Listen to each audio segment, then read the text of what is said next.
Sarah McDonald, if your art had a go-to outfit, what would it be? The first thing that comes to mind is Joseph's Technicolor Dream Coat. It has to have something with colour and texture, I think. The other thing I was thinking about, I'm really into crochet at the moment. I was gifted the most beautiful crochet handmade rug by someone, and I wrap myself up in it when I watch TV at night on the couch, and I just thought it's got so much colour and texture and it's tactile, and I think my art is all of those things, and it's sort of got all, you want to touch it, and I often find people wanting to touch my work because of that nature of that thick paint. So it has to have colour and it has to have texture.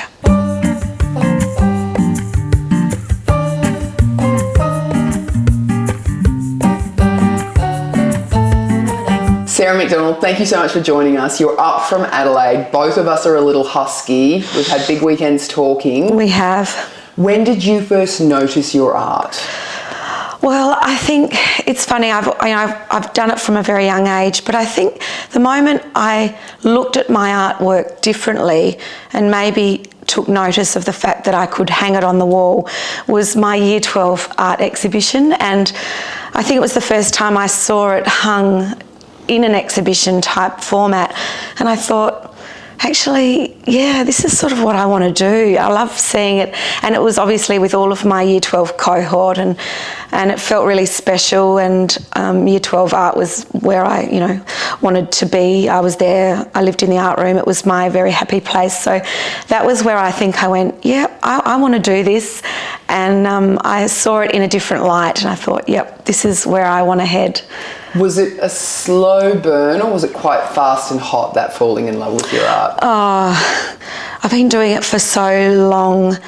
I think it was pretty much immediate. I just remember loving doing it, loving making it, and I also got a real buzz out of showing it. And as nervous as you get seeing it up on the wall and going to a show, I've done so many different shows, I still get nervous seeing it's like that first date type nerves, and I still get those butterflies in my tummy, which I think is a really good feeling. I think that's a really good sign. And if I didn't have those nerves going to a show, there'd be something really wrong.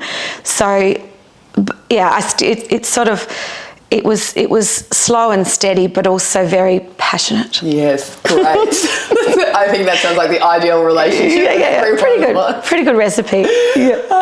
How long were you dating for before you committed fully? Oh, probably a long time, making art as a student, and then at art school.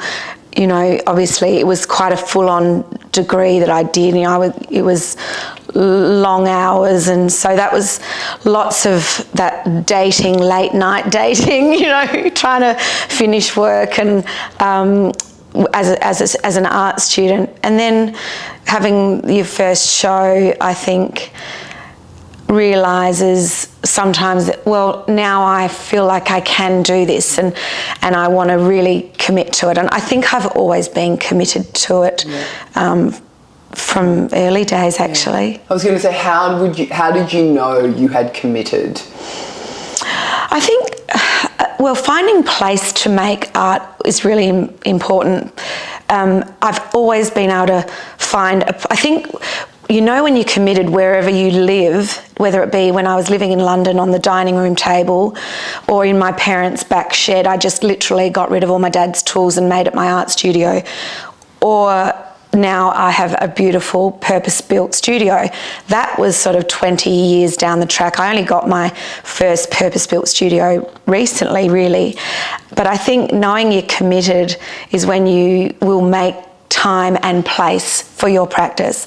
And wherever I've lived, I've found that place. Like, I've rented places and I've just found a little nook in the back of the house, or a little, outhouse laundry, and just continually being out there, and no matter where I was able to find that place, and it was sort of calling me, and I felt, I'm committed to doing this and making this work. You've always fitted into your life. It's always had that. Yeah, place. It has, and even having young children, you know, even having babies, even when I was pregnant, I was making art, and probably, you know, there were things that I wasn't doing, like amongst all the varnishes and the fumes.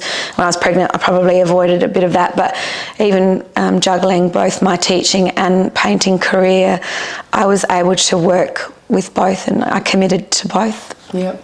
What's the craziest thing you've ever done for your art? I'm not sure whether I've done. I've been in some pretty crazy weather situations. Okay, so being a landscape painter, a big part of my practice is taking myself out into the landscape and completely immersing myself in place. So I have experienced some weather conditions, and you know, one funny story was, so I live in the foothills of Adelaide, and often painting up further into the true Adelaide hills, it's very windy. It's absolutely beautiful, but getting up to some of the places where I paint is windy. I get extremely car sick, and even when I'm driving a car, you know, as a passenger, sometimes you don't get as car sick if you sit in the front when you're driving. I get car sick when I'm driving. So I was meeting a friend. We were going up to paint together up to the hills, and I just kept getting lost. I was going round and round and round, and I actually had to stop the car. I was as white as a ghost. I eventually arrived. I got out of the car and I was nearly in tears. I was like, I feel so ill. Anyway, I got there and it was raining and, you know, hailing, and I'm so determined. I'm like out there in puffer jackets and making sort of shelters, and, you know, I put myself in those weather conditions, and I think that's part of being a plein air painter. You've got to deal with all of that. It's either extreme wind where your canvas is literally blown off into a paddock, or it's belting sun and flies, but that's all part of it. So I think some of those crazy weather conditions, and climbing up to the top of a hill or a mountain and trying to get that view. I've never had any injuries doing any of that, but I've never really. But it's been, I sort of have pushed myself into some crazy weather situations, and then eventually we might give up and say, "Do you want to just go to the pub instead?" And that's happened. And that's happened as well. Have you ever fallen out of love with your art? I don't know whether I've fallen out of love with it. I've had moments where I've questioned what it is I'm doing, and is my art. I've always wanted to do it, but you know, you have those moments of doubt, and where is it? Where are we heading in this relationship? Where are we going?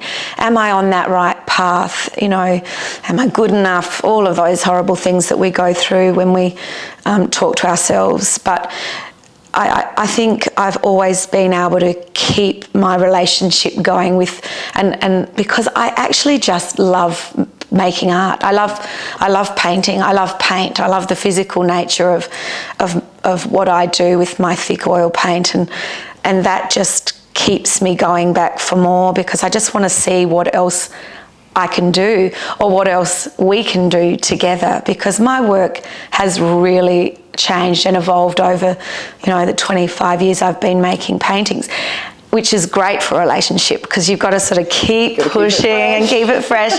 And so, you know, my work changes, and I don't paint the same thing every collection, and I don't paint the same place, and I think all of those things have kept me in love with what I do, as much as I've had challenges and we've had moments of, I hate this and I hate you. but I really love you, and I will come back. You know. Have you ever cheated on your art? Well, it's funny because I do wear two hats, as you know. I am an art teacher. I don't teach as much anymore. I run an art school, but I am at the easel. I'm probably in the studio 80% and teaching 20%. Sometimes when I'm teaching, I might feel like I'm cheating on my practice, and my studio's back home waiting for me to come back. But that's also really healthy. That day where I go down to my art school and I'm connecting with my students and sharing my knowledge and sharing my passion with my students is a really important day for me. And I think that also keeps my art practice really fresh, and one needs the other, and they really work hand in hand, I think, you know. When I feel like I'm sometimes cheating on my palette knives, because my palette knives are my first love, and recently I've just explored some really, I studied printmaking at uni. I was a painting major, but I did printmaking, and I love printmaking.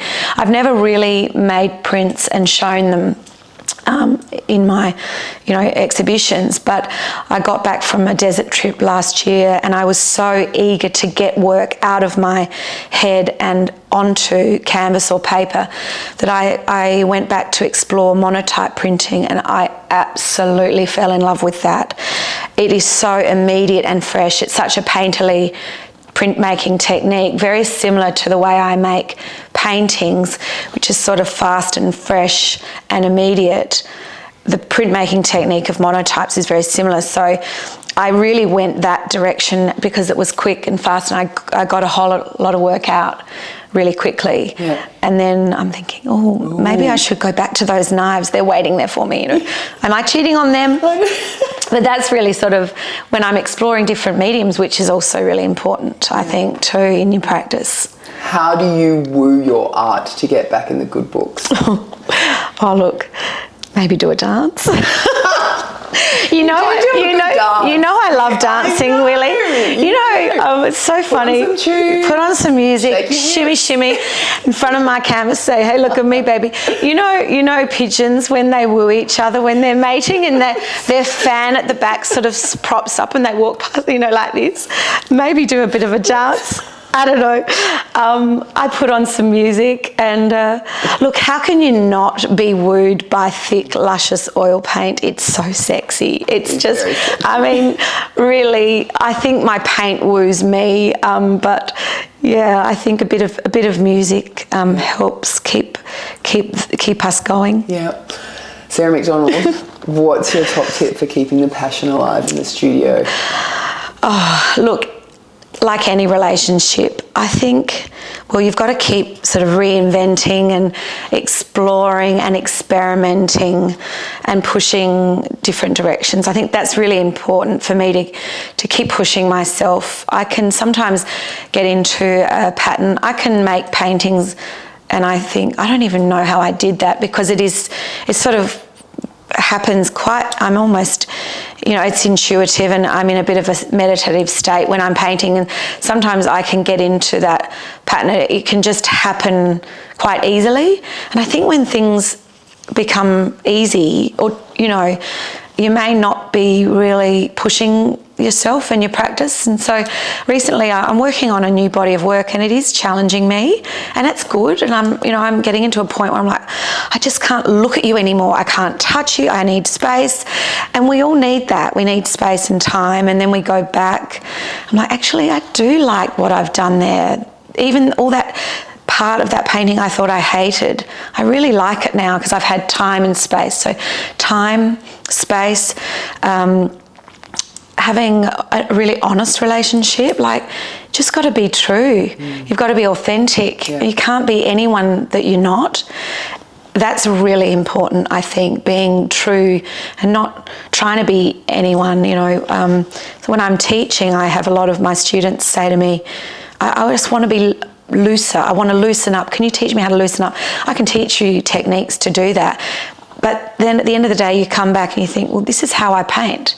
So be that person, be that painter, and be true and honest, and all of those things I think are really important in your practice. And be able to share as well with others and have conversations. I've got a fantastic group in Adelaide of female painters, the Friday Fridas. They're my absolute go-to. We have wonderful sharing conversations, really honest crit sessions, and we say, you know, what do you think, and how another pair of eyes, you know. It's like when you're having maybe a trouble in your relationship, you might talk to your girlfriend. I was just thinking it's like a group of wives all sitting down, or, you know, a group of people. It is. We're talking about their long-term partners. The Friday Fridas is definitely your, like, group of people talking about their long-term relationships. Yeah, and you know, and you've met them, and and you get it. It's having a group of